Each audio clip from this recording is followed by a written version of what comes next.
All right. Good morning, everybody. I hope you're able to see my screen. And as Elizabeth said, what we're going to do today is talk about the person-centered support plan and the AIM form in APD iConnect. I hope today to bridge the gap a little bit between how we do it now and how we'll be doing it with rollout 2. As many of you know, you either have already participated in or are scheduled to participate in training with your regional iConnect trainer for the financial functionalities for rollouts 2 and 3. We made a deliberate decision to not include the support plan and the aim in that training so that you could really focus on the plans, plan services, SANs, and those related functionalities. But we did want to provide some information to our support coordinators because it's been over a year since your original introduction to the functionality of the person-centered support plan in APD iConnect. So with that, let's go ahead and get started. Um, One of the things that I do want to make sure that I point out to you is that today's e-learning or today's training does not replace what is already available on our website. So as you know, APD developed and implemented a new format for the person-centered support plan last year in 2018. Elizabeth and the team in state office worked very hard to put together the training for that new form and have provided sample material and content for each of the fields. So we are not going to replace that today. I do encourage you to go ahead and visit our APD website to the support coordination page. If you've not looked at that training recently, refer back to it because again, the information that's included in that is absolutely relevant to how we're going to do the person-centered support plan in APD iConnect. The other thing is, as you know, that new form hasn't been absolutely required since we developed it and rolled it out, but it has been recommended that as new support plans come due for their annual review, that you make that transition from the old form to the new form. With the implementation of rollout 2 for APD iConnect, that new form, which is now living in iConnect, will be required.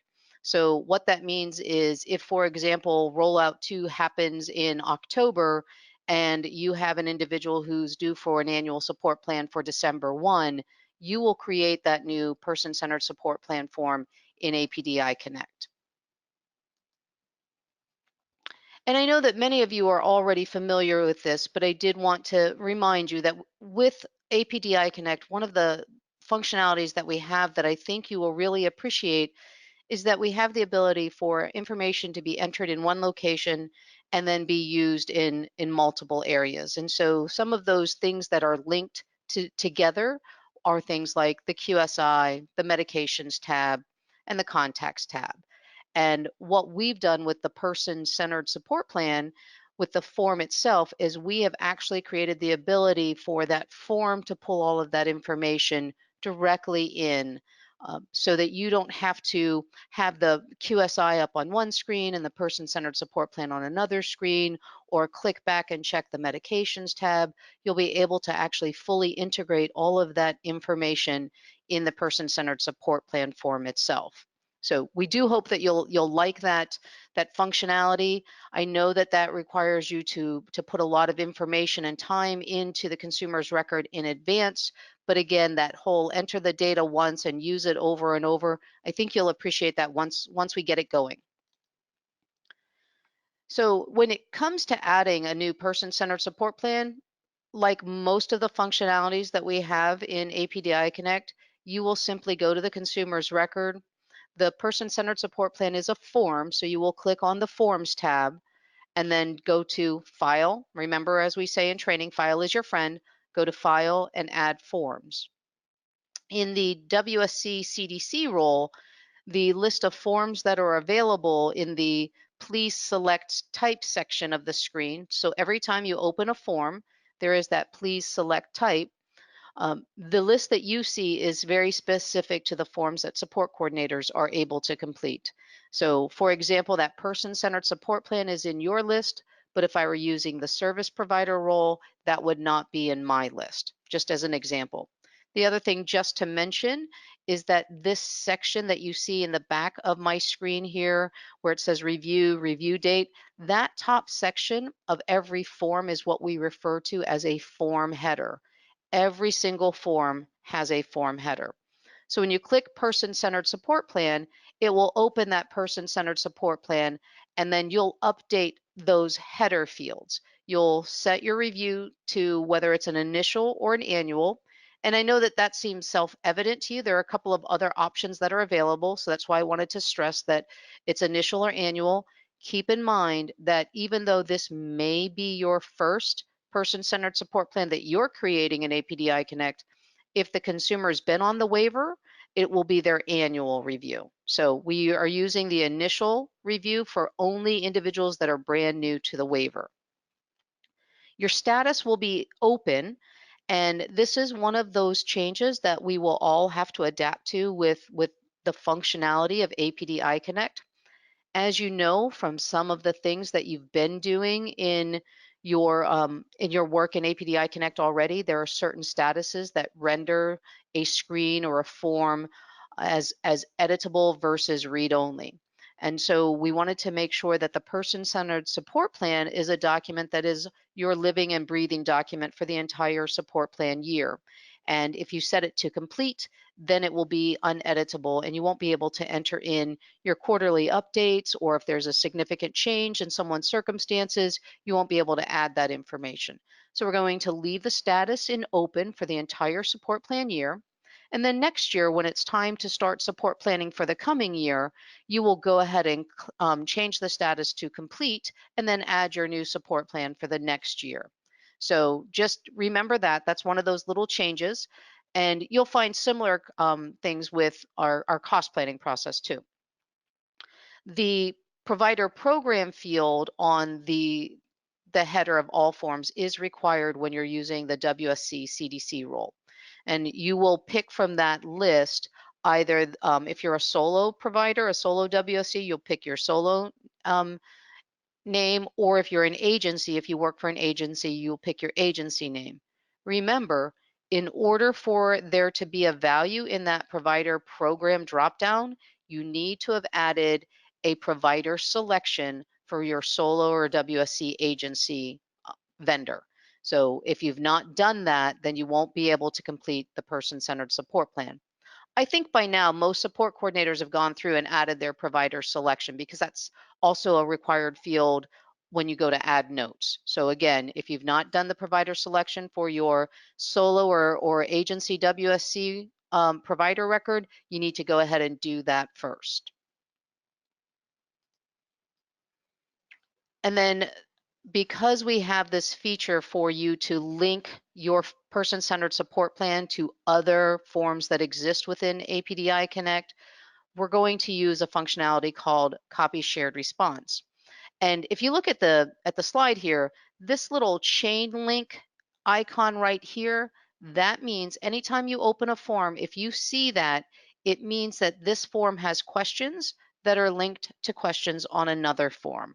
And so as long as you see that icon, you will be able to effectively use the copy shared response. So one of the things that you'll want to do is when you open it, I like to do the copy shared response right away. You don't have to do it in this order, but if you follow this order, it makes things work a little bit more efficiently for you. So you click on the copy shared response, and what that will do is open a new window for you. And in that new window, it will show you all of the forms that can be linked to another form. And in this case, you're going to choose the QSI, the most recent QSI in complete status. And you will, when you click on that, it will take you back to the actual form itself, and it will populate those fields. My recommendation is once you've done that and you're brought back to the actual person-centered support plan form, then you go back to File and save the form. That way it will save the information that you've just pulled in from the QSI. And the reason that I recommend that you do that is because, as you know, the person-centered support plan is a very comprehensive form and document. And so there's a lot of information that you'll be inputting into it. and it may take time. You don't want to run the risk that you might get timed out or information be lost. So I always do the copy shared response first, then I save the form, and then from there I'm able to go ahead and proceed with completing the form itself. So many of the fields on the form itself will look familiar to you because they are identical to what is in the current quote unquote paper version of the person-centered support plan. So again, you're going to follow the instructions that you received in that online training that's on the APD website. You're going to enter the information the same way that you're currently doing in the Word version now. Again, there are certain sections where you're able to pull the information directly from the consumer's record. So when we did the copy shared response, you pulled information from another form, but you're also actually able to pull information from some of the tabs in the consumer's record. Examples of those include adding contacts or pulling in individuals that are members of someone's circle of support. So as you recall, we've been saying since our December 2018 launch that it's recommended you go in and you update those contacts, add everybody that's a member of the person's circle of supports. This is why we've been stressing that. Because now when you go to add the person-centered support plan, when you get to this section of the support plan, my family, friends, and support system, you are able to search the existing relations. So if somebody is on the contacts tab, you'll be able to pull their information directly in. Now, what happens if you go out to do a support plan and you find out that there's a new person that's significant and a new member of the circle of supports? You hadn't had time to update the contacts tab before the meeting. You're able to go ahead and add that information for the new relation right here within the form. One of the real nice features of the add new relation functionality is when you click the add new relation and you add all of that information, it will actually create a new contact back on the contacts tab. So you can either pull from an existing one or add a new one directly on the form. One of the things I do want to stress is this edit relation. Let's say, for example, I did search existing relations and I pull in the legal representative and I see all of that information and I go, oh, wait, I'm pretty sure the legal representative gave me a new phone number. I wrote it down when I was out doing the support plan meeting. Let me just go ahead and click on that edit relation button and update that. Here's the thing, you can edit it on the form, but if you click edit relation, it will not edit the information in the contact record on the contact tab. So the edit relation button does not communicate directly with the contact tab. Recommendation is if you know that there's new information for any of the contacts, that you update the contact record on the contacts tab. And I'll show you this when we go into the actual site, but update it there before you actually create the form. And then when you search existing records, you'll be able to get the most current information. So, and we also have that same functionality for the section for the healthcare decision makers. And then the other area where we have the ability for the form to communicate with the consumer's record is adding a medication. So again, I know many of you have stressed that some of your consumers take a lot of medications and you've asked, can we just upload a list and attach it to a note? This is why we've been saying, no, no, no, you need to go ahead and go in and add each one of those medications. Because as you add the medications, then you're able to use the search feature from the person-centered support plan, and it will pull the whole list of medications that are on the medications tab. Again, if you go out for the support plan meeting and the individual says, you know, I just had oral surgery yesterday and they gave me this antibiotic. Well, that's not something that you might have had an opportunity to update in advance. You can actually add it new, same as you can with the relations, add it directly here on the person-centered support plan, and that information will then create a new medication record on the medications tab. So that's why we've been stressing over and over. I know it's time consuming. I know it feels tedious, but get those medications listed on the medication tab because it's going to make your completion of the person-centered support plan so much easier in the long run. In the future, As our providers start working in APD iConnect, the service providers also will have the ability, if they've taken Sheila to the dentist for the oral surgery and there's that new prescription for the antibiotic, the service provider will be able to go in and add that medication on the medications tab so that it's already current when you go to do the person-centered support plan. Keep in mind that it is the support coordinator's responsibility, regardless of who's adding or updating medications, it is your responsibility as the support coordinator to always make sure that that list is as current and as accurate as possible. So we do recommend that as part of your support plan meeting process, that you are looking at the list of medications in the consumer's record, whether you've printed it out and carried it with you in paper, or you're looking at it on a tablet while you're sitting with the individuals in their home doing their support plan meeting, but you just want to go through the medications one by one. Are you still taking this? Is it still this frequency, this dosage, those kinds of things to make sure that it remains current. And then as you finish the form, and again, we'll go through this when I do the demonstration in our test site, but as you finish the form, you're going to need to print it out. So the first thing you're going to do is, after you have completed everything on the form, you're going to select File and save the form so that all of your information is captured. And then you're going to go to, on that same bar where the File menu is, you're going to go to the Reports menu and then choose the person-centered support plan. Those of you who have been working with the current paper version of the person-centered support plan, you're familiar with the layout, you know how it's set up.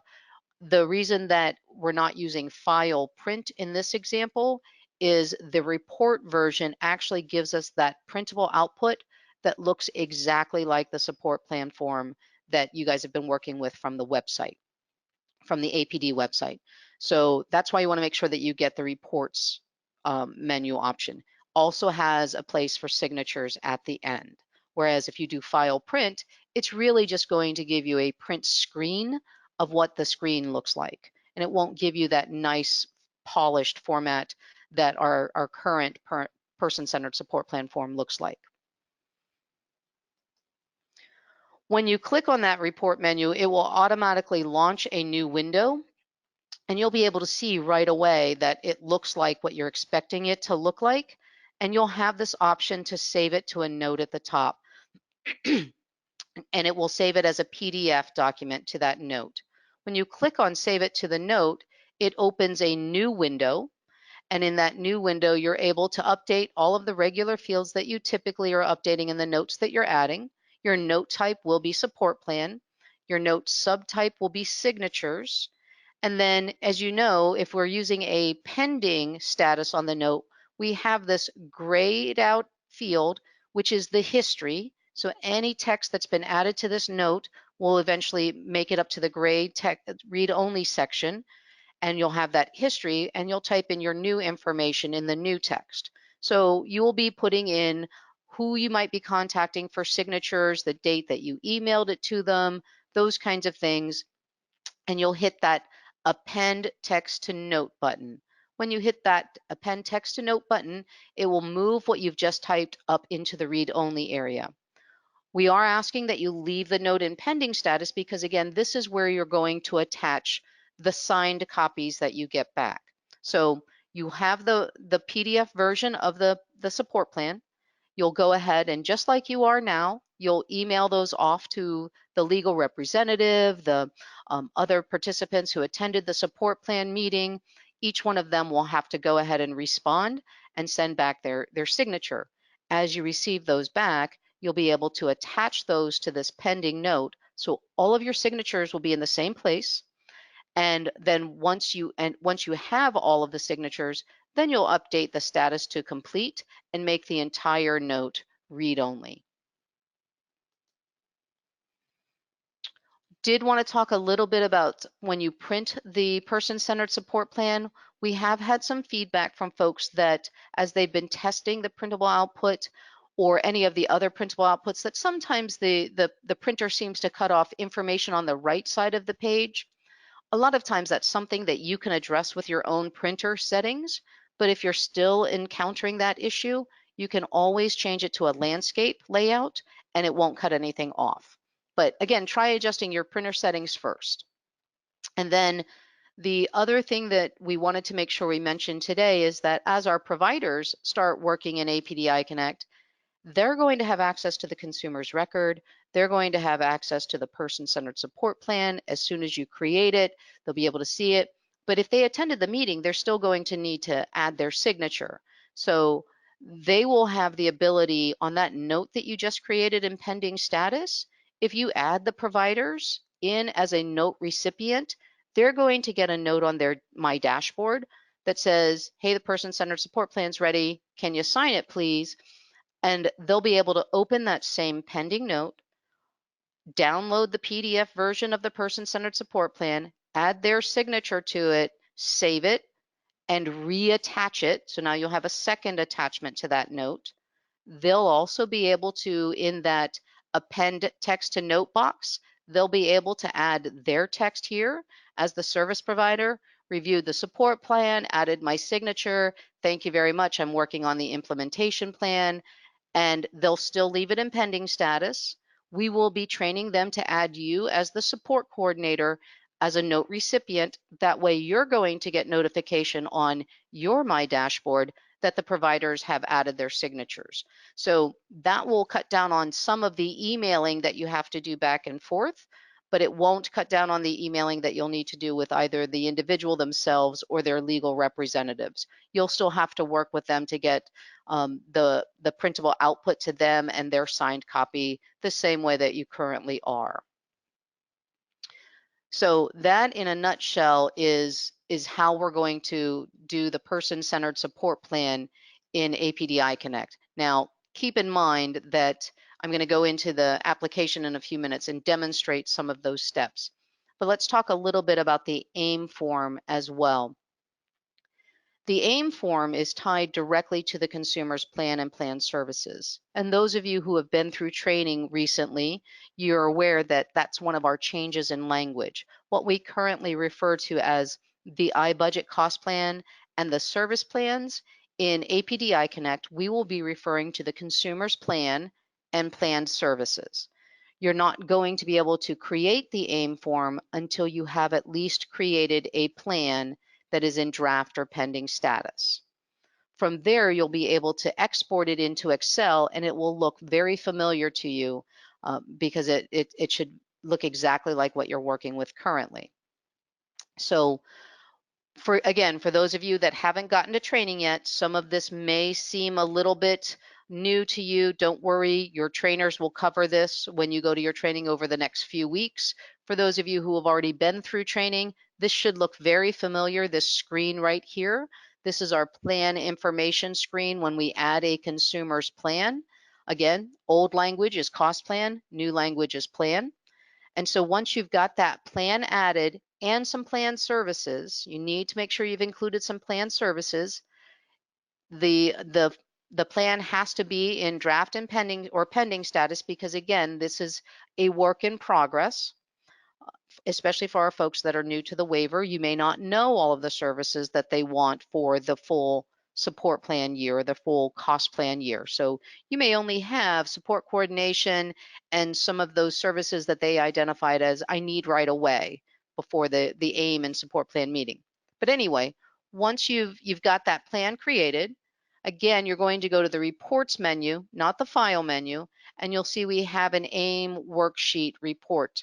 When you click on that, it will open something that looks very familiar to you, the format that you're used to seeing, and you will have the option, if you click on this little disk icon from the floppy disk days that my children don't even know what a floppy disk is, and then you'll choose Excel, and then it will look exactly like the current version that you all have been working with.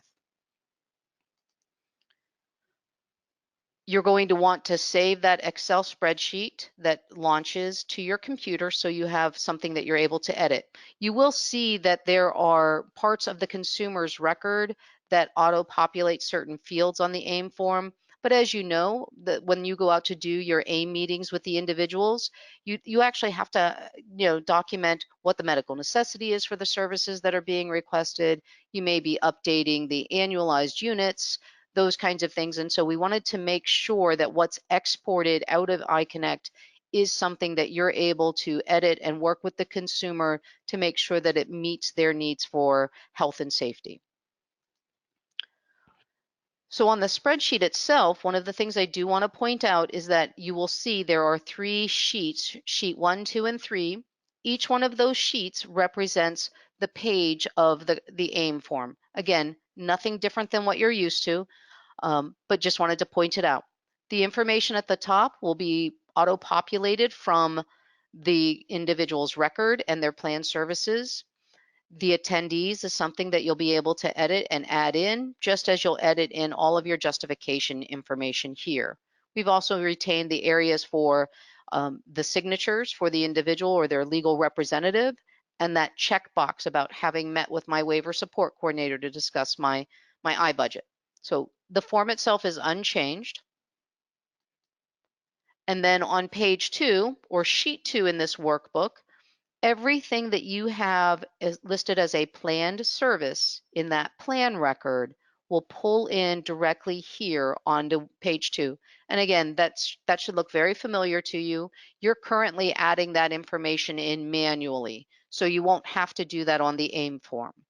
What you will need to do is, as part of the AIM meeting, you'll want to confirm your begin and end dates of each service, and then in the end, update the annualized units, and that should auto-calculate the annualized dollar amount.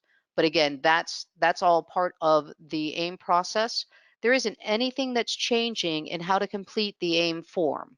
It is just that the AIM form will now be living in APD iConnect. And then page 3, again, I'm sure you're all familiar with that. If the individual has health and safety needs that exceed their algorithm amount, they have significant additional needs, then what you'll do is go ahead and put in the proposed cost plan cost plan for the individual, so that the reviewers have that information when they review the SAN, because you're going to then want to initiate a SAN for that. So once you've completed the AIM and you've got all of the signatures, you'll go ahead and scan it in as a PDF document and attach it to a note. If it is the case where the consumer has accepted their algorithm, then you're going to use the note type of AIMS and the subtype of submit to region. Add your waiver liaison as the note recipient. That's how they'll know that there's a new AIM for them to review and do the medical necessity review. If they had significant additional needs, then you're going to use a different note type. You're going to use the SAN note type with the subtype of supporting documentation, and your next step will then be to initiate the SAN. And again, for those of you that have been through training, you will understand that how the SAN works in APD iConnect. That's part of your training that you're doing as your 3-day trainings right now, or will be doing if you've not yet attended. So you may have questions about this process right here if you've not been to training, but trust me, you will get it when you go to training. And so here's an example of what the note would look like for someone who has accepted their algorithm. So we have the note type of AIMS, submit to region as the subtype. I like to use a description, a simple one-liner that lets the person who's looking at the grid view on the Notes tab know at a glance, what is this note about? So if I were to see this, I would know that it's a signed AIM, and then you'll include any other information that your regional waiver liaison needs to know in terms of medical necessity, and you'll reference that the AIM form is attached at the bottom. Again, anytime you upload a document, there is a description field where you can add a little bit more description. Some folks, their scanners will save something when you scan a document. It has like an auto naming process, and you want to make sure that if you haven't renamed that document, that at least in the description you identify what it is. Again, this helps the reviewer know that what I'm looking at is that signed algorithm or signed AIM form for someone who is a new waiver enrollee. That is the AIM in a nutshell. Just want to take a few more seconds and then we'll go and do some demonstration in the application. But We just want to stress again, I know you guys hear this all the time, but go to our iConnect page. We've got the FAQs. We're updating those regularly. We've got the e-learning videos, the training manual, any new cheat sheets or videos or PowerPoints that have been developed since your original training last summer. They're being added to the website all the time. And in fact, if you look at the e-learning library, we already have a video that's relevant to the person-centered support plan. That video gets more into the nitty-gritty details about the functionalities in terms of how to search existing and those kinds of things, but it is a reference that is there for you. Also, that WSC mini manual for financial functionalities that you've all received as part of your rollout 2 and 3 training. And again, for those of you that are scheduled for upcoming trainings, you'll be receiving this. There's more information in there for completing the person-centered support plan and the AIM worksheet. So please make use of these resources and the training materials. We've created them so that you are able to find the information that you need when you need it. So with that being said, let's go ahead and switch over to the application. Let me go ahead and enlarge the size just a little bit.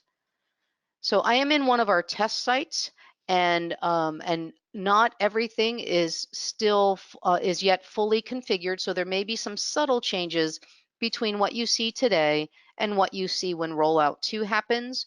But for the most part, the functionality is all there, and we just wanted to demonstrate some of it for you.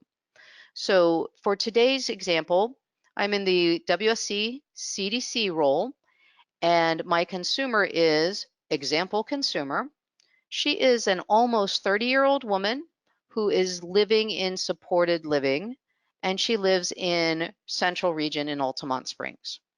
So that's what we know from looking at her demographics. Now, as a support coordinator, I knew that her person-centered support plan was coming up. I knew that rollout 2 was coming. I've been wanting to get to know and be comfortable with APD iConnect, so I've actually spent some time updating her record.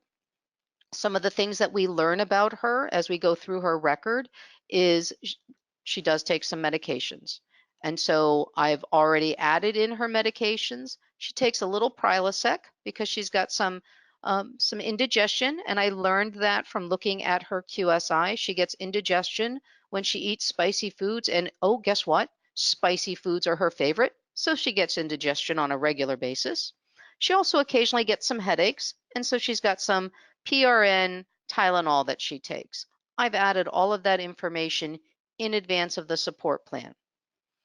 I also have updated her circle of supports or her contacts tab, and so we can see all of the folks that she has decided are important to her.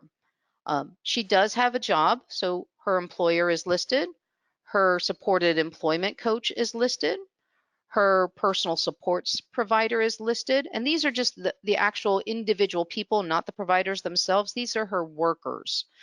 So Susan DSP, that is actually the live-in personal support person that lives with this individual and her roommate, Karen. So we've got her roommate listed as well.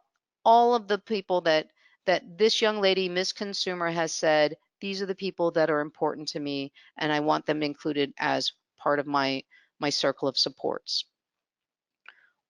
We are also able to see that she's been on the waiver for a while, so she's had a budget for several years, and she has had plans and plan services. We're able to go ahead and look at this year's plan, and this year's plan was an exact replica of last year's plan that had already been through validation. So it didn't require any region or state review. We didn't add any new plan services. And we can go ahead and take a look at what plan services that she's been receiving. So again, she has support coordination, she has personal supports, and she has life skills development too. That just tells us a little bit about who she is and what her needs are. The other areas that we've also checked as support coordinators, just to make sure that we're familiar and we understand what direction we're heading when we go out for that support plan meeting. We'll also take a look at the forms tab to see if we've got any forms just from a historical perspective. So we've got her QSI, her original EZI budget calculator, and because she has supported employment, her supported employment coach has already added in the employment stability plan. So there's all of that information that's available to you in advance of the support plan meeting so that you can review that and help prepare for your support plan meeting. In the future, you'll also be able to check the provider documentation tab where the supported employment provider and the personal supports provider will have been adding in their service logs, their summaries, all of the handbook required documentation. So look at all of the information that will be at your fingertips before you even begin the support planning process each year. Again, this is why you want to go ahead and invest the time to go ahead and add those medications and those contacts now. They'll be there for you. But then again, in the future, when the providers come in, all of that information will already be there. So just wanted to point that out for you. In our scenario, we have also already had contact with the individual, and we've picked a date and talked about who we would like to have join her at her support plan meeting. So we're going to go ahead and schedule that using the appointments tab. So we're going to click on the appointments tab. We'll do file, add appointment. And again, because it's a test site, I'm using a pending provider record. But Miss Consumer and I, we have decided that we want to have the support plan meeting on Friday, the 23rd at 2 o'clock in the afternoon. And we're figuring it's probably going to take about 2 hours just to make sure we've got enough time. And our meeting type is going to be support plan meeting.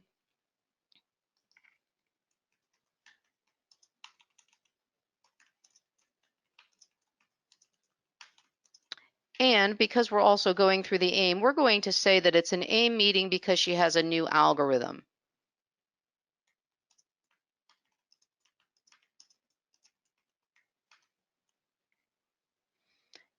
Keep in mind that we do have some information that everybody can see and then more private information that not everyone can see. So we do want to be cognizant of that. We can also update the appointment summary after the meeting to just add information, but we don't want to put any HIPAA related information here. Any HIPAA related information would go in the private box. And then she's asked that we come and meet at her apartment. She wants to show off her apartment. And she and I have already scheduled it, so we're going to just choose scheduled. From here, we will do file, save appointment.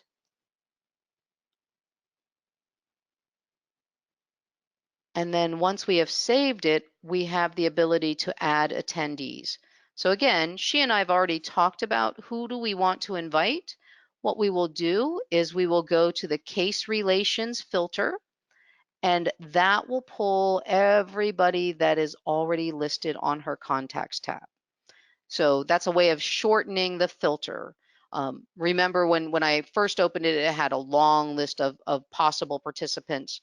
Again, this is the added benefit for getting everybody in the circle of supports added as a contact on the contacts tab, because if you filter for case relations, it will limit your options to just those people. So this individual has asked that a roommate, because they're just best friends, she's asked that her best friend and her roommate be there, and her supported employment coach and her personal supports provider. She decided that she really didn't need her boss to come, and that just makes good sense. So I clicked on those folks, I've clicked the add button, and they've moved over to the participants side. And now I can do save and close attendees. So when you see the appointment listed now in the grid view, what you can see is that we've got all of the individuals that are listing and what their status is. Each one of those folks, not the folks that like the best friend or the roommate, they're not in iConnect, so they won't be responding. But Coach Steve and direct service provider Susan, they'll also get a notification on their My Dashboard and be able to respond. So we've scheduled that, and then let's go ahead and add that person-centered support plan form. And I do see that we've got just about 15 minutes, so I will apologize if I go through this a little quicker than anticipated, but I do want to make sure that you at least get to see some of the functionality. So again, I went to Forms, did File, Add Form, and then I chose the Person-Centered Support Plan.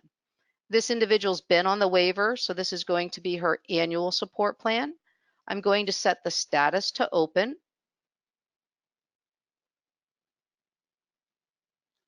And it's going to remind me that this is a status that all required fields will need to be completed before I can save it. And do I want to continue? I may change this back to draft so that for demonstration purposes, I'm able to save it. But let's see what happens. And then I'm going to add in my WSC solo or agency provider name here. Our support plan effective date is going to be, let's just go with November 1. And her preferred methods of communication. And so this is what we refer to as a multi-select box. You can move everything over just by clicking on the double arrows. You can move everything back. You can click on using the control key and highlight 2 of them and move just 2 over. Is she over 18? Yes.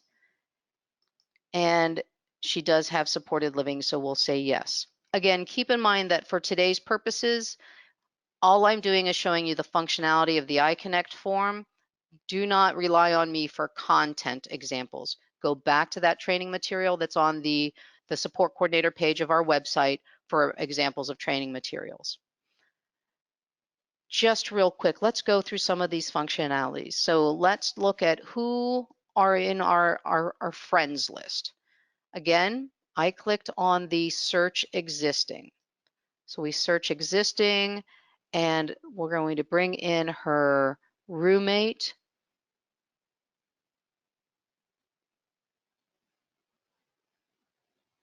And what that does is pulls all of the information that was in Karen's contact information on the contact tab.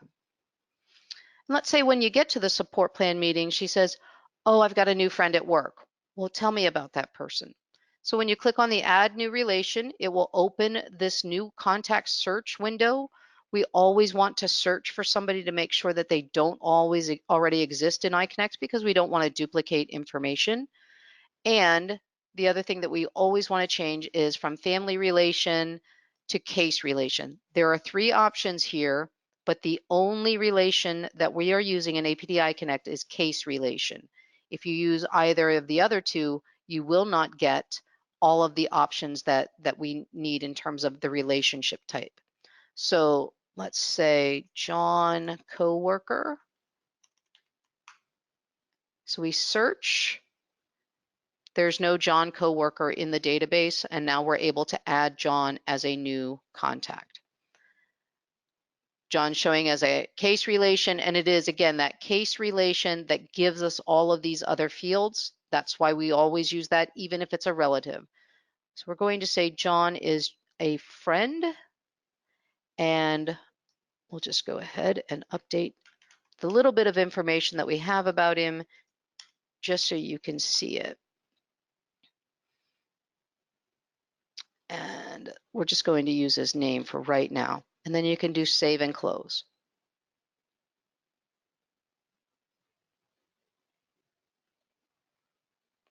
So John's information has been added here.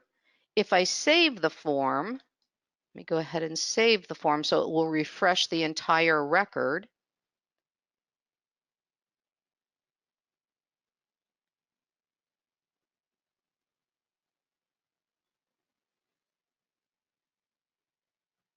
We're going to ignore that wizard because we weren't ready yet. So I've saved the form.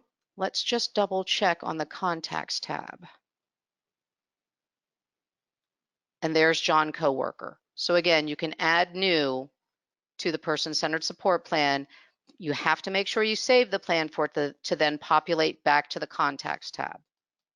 Just wanted to demonstrate that. So let's scroll down, and we're able to add other people who support me for work. So here I might go ahead and add in my job coach.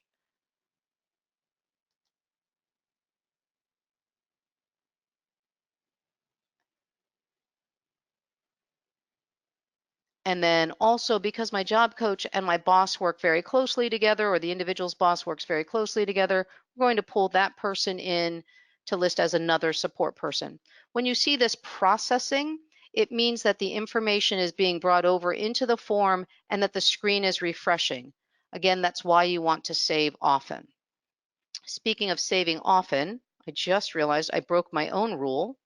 Let's go do that now. I'm going to save the form just to make sure I've got everything that I've just added.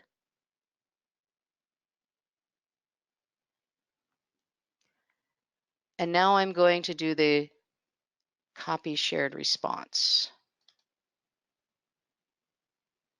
Going to grab that QSI,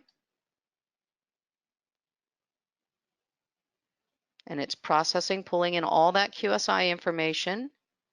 And let's just scroll down real quick so I can show you where that lands. So you see here, the QSI scores for each of the questions is already populated. Again, just to make sure we hold on to that, I'm going to save it one more time.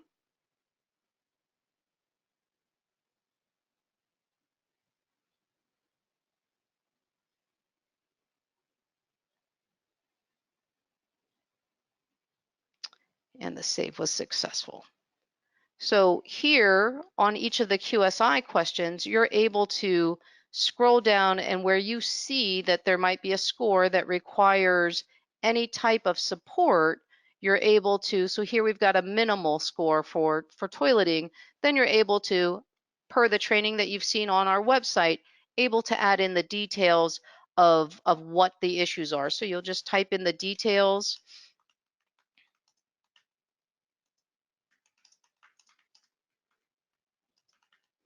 And you might identify who's helping and providing that, whether it's a service, a natural support. Um,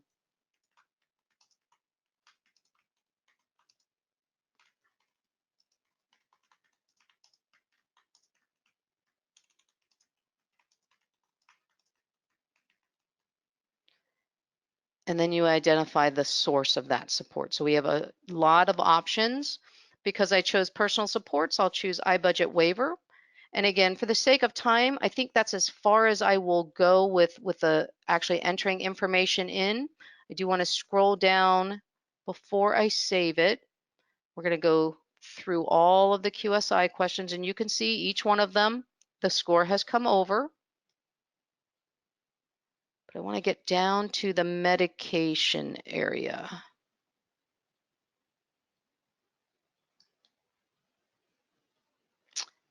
And here we have for medications, the ability to search the existing medications. It looks a little jumbled on this screen, but we can see what we're looking for. And so we're going to pull in any that are active. So check that active column.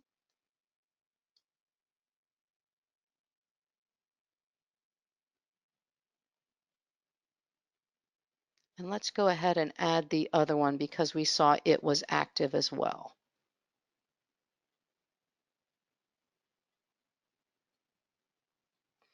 And if you use this little scroll bar, you'll be able to see all of the information about that record, the reason for the medication, whether or not there might be any PRN parameters, what the type of assistance there is, those kinds of things. That's all information you already created or added when you created the medication record. Well, let's go ahead and save the form.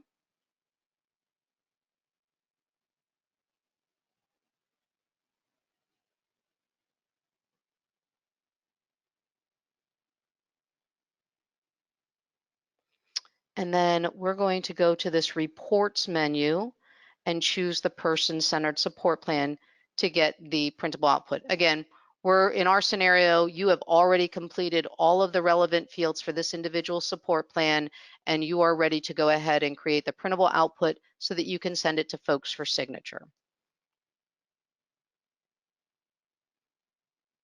And it opens a new window. You're able to scroll down and take a look at it.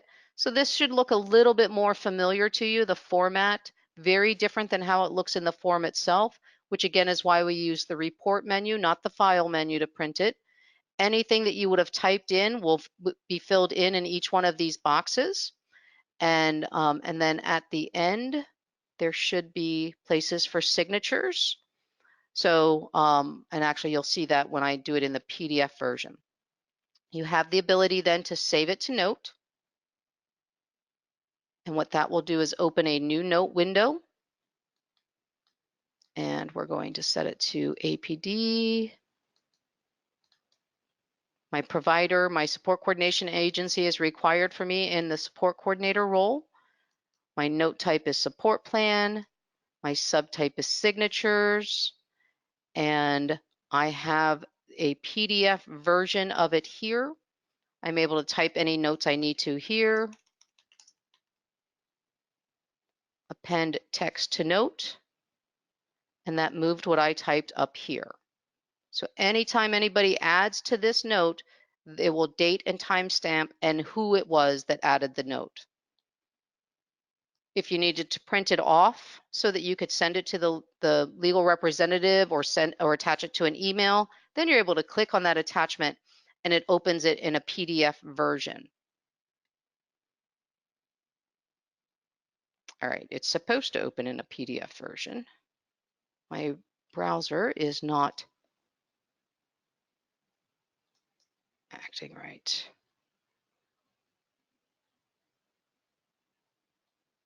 Bear with me one moment, my apologies. It may be because it's a big form.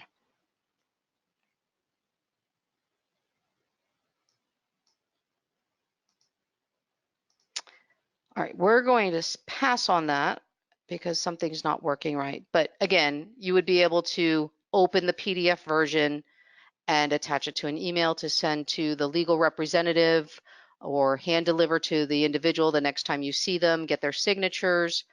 As you come back and signatures are being attached, if you wanted to add another attachment, you would just click on the add attachment, and then you would have saved it somewhere on your desktop. And you would attach it, and then you would put in the description so that it's very clear to anybody looking at the note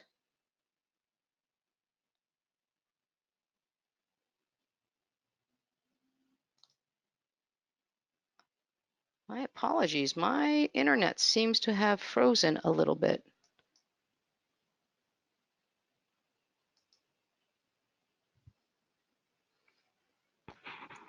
Elizabeth, I seem to be experiencing technical difficulties. My apologies. Okay, do you want to go through some of the questions that we received? Yeah, let's do that. I'm going to stop sharing my screen for a moment and hope that it will go ahead and refresh itself. I apologize. I did hope to get through a quick demonstration on how to generate that AIM, but with the system locked up, I might have to close out altogether and then Okay, go back in. so we were getting some general questions, so I'm just going to kind of summarize what we've gotten and maybe we can add some clarification. So in the section of the support plan signature pages, we had a lot of questions come in about having either multiple signature pages for each of the different providers or just having one signature page where everyone can sign. Can you just add a little bit more clarification about how that's going to work? Well, in terms of whether or not there's a separate signature page, I actually am going to defer to you in state office because that would be a business process decision. The support plan form itself, just like the current form, has just one signature page. I'm not sure how that's being handled right now when multiple people have to sign it. Okay, so for that, we will come up with a written response in our Q&A document at the end to provide more of a detailed explanation of how to go about getting those multiple signatures. Okay. Multiple questions came in about when you were doing the appointment setting within iConnect. We have a lot of questions. Is this going to be a required process? Is this something that can just be used as a tool? do you have any other clarification about that? It's not necessarily required that you use the appointments tab, but keep in mind that this is the consumer central record. And from an outsider's perspective or a state office or regional perspective, it does help anybody who's looking at the record see all of your efforts as support coordinators to coordinate services and supports for individuals. The other part of that is, again, as providers start working in APD iConnect, it is your way of inviting them to meetings.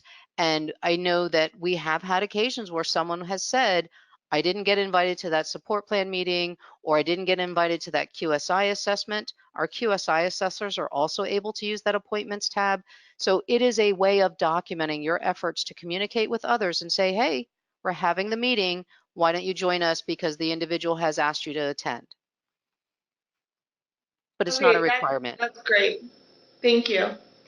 And then our last question that came up multiple times is, can you just clarify again the different statuses you could put a support plan in? Specifically, what is the difference between the draft status and the complete status? Specifically, draft status is actually not one that you're going to want to use. With a support plan, we really want to focus on open or complete. Draft and open both render the support plan as editable, but draft really implies that you're still adding information, whereas open, you've got a completed support plan for now, but you're keeping it in an editable status so that you can add your quarterly updates. Once you change it to complete status, at the end of the support plan year, you're not able to add any additional information to it. That's the key right there. You certainly can choose to do a support plan in draft status, but then it will appear that you've never gotten it to that fully executed, it's the active support plan. So we do recommend that you just go ahead and set it to open status. Okay, that's great. Thank you. And Elizabeth, I know that we're over time, and I hope that folks won't mind, but I was able to get it back up, and I really do just want to very quickly walk through how to execute that report for the AIM worksheet. Yes, that's fine with me. So I've gotten back into my individual's record, and I'm going to open that current support plan or that current plan, which has plan services on it. And from here, I will go to the reports menu and choose the AIM worksheet. And again, it creates exactly what you're used to seeing, but in this format, it's not editable. So you will go to this blue disk icon and you will choose Excel to export it to an Excel worksheet. You'll get this option at the bottom to save it or open it. So for right now, I'll go ahead and click save, and then I will open it, and it will launch my Excel application. Let me make that a little bit larger. And so you can see, again, it's pulled information directly from the individual's record. And if I go sheet by sheet, it's page by page. So if I go to sheet 2, it's pulled in all of that information that I showed you that was on the plan services subpage of this plan, all of the dates, the units, the cost, the total amount, all of those things. And then sheet 3 is that page 3 if we're going to need it. So it is really that easy to execute the AIM worksheet as long as you've created a plan and added plan services. And that, Elizabeth, is all I have for demonstration. Okay, great. Thank you, Sheila. I appreciate all of that. I think it was really useful and helpful to everyone. We did get a lot more questions, especially towards the end. So just so everyone knows, I will go through the questions and get them organized. We will do our best to put something together relatively quickly so that it'll go up on the e-learning library. But please just keep in mind that we sometimes get a little held up on finding the correct answer for everyone. So if you have questions in the meantime before some of these materials get put up, you are always welcome to email me or email the iConnect email box, if you have some immediate concerns that are preventing you from getting a task completed. But I do want everyone to take the time to review this presentation once the video goes up next week, and use these resources as an ongoing source of information.